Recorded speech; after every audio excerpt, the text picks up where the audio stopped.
95% মায়েরাই ভাবে তাদের ছেলেদের জন্যই অনেক কষ্ট করছে। ছেলের সাথে সাথে একটি মেয়েও আছে।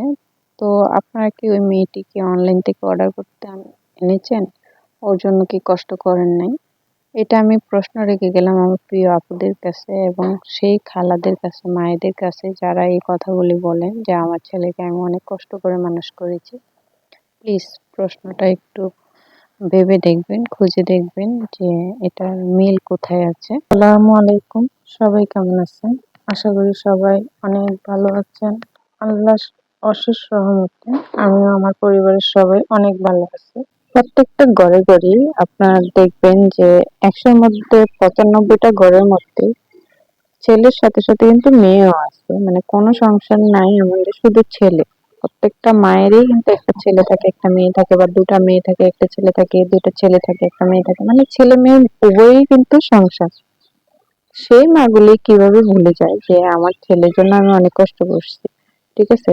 তা আপনি কি আপনার মেয়ের জন্য কষ্ট করেননি? মেয়ের জন্য কষ্ট করেছেন, কিন্তু তাদেরকে যদি জিজ্ঞাসা করা হয় যে আপনি কি আপনার মেয়ের জন্য কষ্ট করেননি, তখন তারা উত্তর দিবে, খুব চালাকের সাথে উত্তরটা দিবে যে হ্যাঁ, আমি আমার মেয়ের জন্য অনেক কষ্ট করেছি, আমার মেয়েকে লেখাপড়া শিখিয়েছি, আমার মেয়েকে অনেক কিছু শিক্ষা দিয়েছি, ঠিক আছে, সবকিছু করেছি ওর জন্য, ওকে অনেক কষ্ট করে করছি। আপনি যদি আপনার মেয়ের জন্য এতটাই কষ্ট করেন, এটা যদি আপনার মনে থাকে, তাহলে তখন কেন ভুলে যান যখন আপনার ছেলেকে বিয়ে করান আর তার জন্য যখন একটা বউ নিয়ে আসেন, তখন আপনারা এই কথাটা ভুলে যান। তো আপনারা বুঝতে পারছেন যে আমি এই কথাটা কেন বললাম, আর এই কথাটা বলার পিছনে আমার কারণটা কি, যে একটা মা ভুলে যায় যে একটা ছেলের সাথে সাথে একটা মেয়ের জন্য অনেকটা কষ্ট করে। এটা প্রত্যেকটা মা ভুলে যায়। আর এটা বিশেষ করে তখনই ভুলে যায় যখন ছেলেটাকে বিয়ে করায়, বউ আনে করে। এটার বলার কারণ হচ্ছে আমার মেয়েটাকে আমি টিকা দিয়েছি আরো 2 দিন আগে। আর আজকে যে ভিডিওটা দেখতে পাচ্ছেন, এটা যেদিন টিকা দিয়েছি তার আগের দিনের করা ভিডিও। ভাবছিলাম আমি পাবলিশ করব, আগের দিনই পাবলিশ করে দেব, কিন্তু আসলে অনেক কাজ ছিল যেগুলো আমি 2 দিন করতে পারবো না। ওকে টিকা দিলে সেই কাজগুলি কমপ্লিট করা খুব জরুরি ছিল আমার ভিডিওটা আপলোড করার থেকে বেশি। রাত্রে করবো ভাবছি, কিন্তু আসলে ওই কাজগুলি করতে করতে এতটাই ক্লান্ত হয়ে গেলাম যে আর ভিডিও আপলোড করা হয়নি।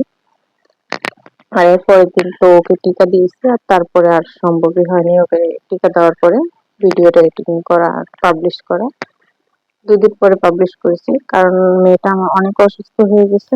আর এই যে রান্না করতেছি দেখতেছেন, অনেক বেশি রান্না, সেগুলি এই জন্যই করতেছি কারণ আমি জানি 2 দিন আমি কোনো কাজ করতে পারবো না, এই জন্য আমি বেশি করে রান্না করে রাখতেছি যাতে আমার 2 দিন কাজ না করলেও কোনো সমস্যা না হয়। তরকারি কিছুটা থাকে আর অন্যান্য কিছু অল্প স্বল্প করে খাওয়া যায় জানি। কারণ যেহেতু আরো 2টা বাচ্চা আছে, তো আমার তো ওই দিকটাও খেয়াল রাখতে হবে, শুধু একটাকে নিয়ে বসে থাকলে হবে না। শ্বশুর শাশুড়ি আছে, তো সব মিলিয়েই আসলে আগের থেকে একটু প্রিপারেশন নিয়ে রাখা, কারণ ওর যে কি পরিস্থিতি হবে সেটা আমার একটু হলেও জানা আছে। আর ওর টিকা দিয়েছি যখন, তখনও এরকমই হয়েছে আমার।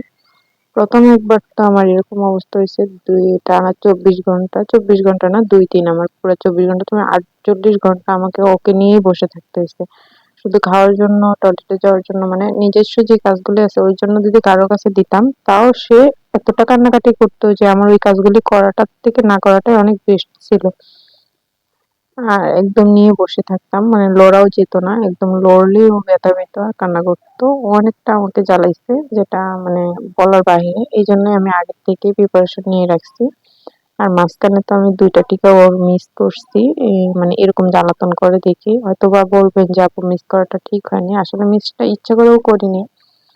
প্রথম একবার যখন মিস করছি তখন ওর জ্বর ছিল, অসুস্থ ছিল, তো অসুস্থ শরীরে তো আর টিকাটা দেওয়া যাবে না, এই জন্য দিইনি। আর পরে আবার যখন ওর ডেট আসলো টিকাটা দেওয়ার পরের মাসে, তখন আবার আমার শাশুড়ির চোখের অপারেশন হয়েছে। তো এখন আমি আমার শাশুড়িকে সামলাবো না ওকে সামলাবো, আর ওকে টিকা দিলে তো কি পরিস্থিতি হয় সেটা তো বুঝতেই পারতেছেন। তাই আর তখন আর আমি ওকে ইচ্ছা করেই দিইনি, যার কারণে এখন হয়তোবা ওর 11 মাস হয়ে গেছে, এখন হয়তো টিকাটা ও আর পাইতো না, তারপরে এখন এটা দেওয়ার পরেও ও আরো 2টা টিকা পাবে।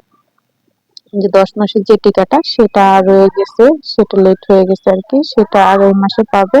এরপরে 11 মাসে একটা টিকা পাবে, মানে সরি 16 মাসে একটা টিকা পাবে। আর আপনারা দেখতেই পাচ্ছেন যে এর আগের দিন আমি কতটা রান্না করেছি, মানে একদম বেশি রান্না করে ফেলছি, যাতে পরের দিন আর সমস্যা না হয়।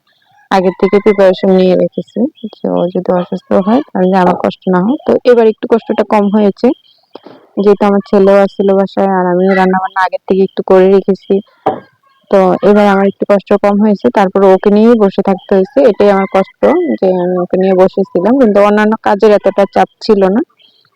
এটাই শেয়ার করলাম আর কি, যে আমার মেয়েটার জন্য আমাকে যে কষ্টটা করতে হচ্ছে আমার ছেলের জন্য আমি সেই একই কষ্ট করছি। তারপরে ওই মাদেরকে বলবো যারা ছেলের বউকে এটা ভাবেন যে ওনাদের বাবা মা হয়তো ওনাদেরকে একদম রিল্যাক্স রেখেছে, মানে অনলাইন থেকে অর্ডার করে এনেছে, কোনো কষ্টই করতে হয়নি, বাস এনে বিয়ে দিয়ে দিয়েছে। ঠিক আছে, যাই হোক অনেক কথা বলে ফেললাম, কিছু মনে করবেন না। আর এই যে দেখুন আমি এখানে একটা, আসলে কিছু কিছু টিপস আছে যেগুলি অনেক উপকার দেয়, মানে যেগুলো আমরা জানিও আবার অনেকে জানি না। অনলাইন থেকে আমি পেয়েছি, আমার একটা আপুর পেজ মানে ভিডিও থেকে পেয়েছি যে ধনিয়া পাতা কিভাবে সংরক্ষণ করতে হয়। আর ধনিয়া পাতাটা অনেকটা শীতকালে পাওয়া যায়, তারপরে আর পাওয়া যায় না। আর আর পাওয়া গেলেও অনেক সময় আছে যে মানে অনেকটা দাম থাকে আর একটু সস্তার সময় থাকে, যখন একটু সস্তার সময় থাকে দামটা কম থাকে তখন চাই আমরা একটু রেখে দেওয়ার জন্য, যাতে দামটা বাড়লে তখনও খাওয়া যায়।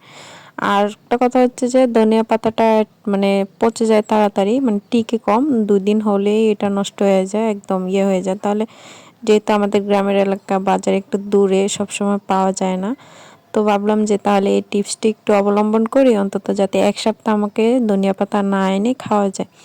আর সেই জন্যই আমি অনেকগুলি ধনিয়া পাতা একসাথে নিয়ে আসছিলাম, এনে যতটুকু আমার তরকারিতে প্রয়োজন আজকের সেটা আমি দিয়ে দিয়েছি। আর যে বাকি যে ধনিয়া পাতাগুলি আছে সেগুলি আমি ওই আপুর মতো করেই রাখবো, দেখি কিভাবে কি করতে পারি, মানে কতটুকু কার্যকর হয় সেটাই আমি দেখার চেষ্টা করব।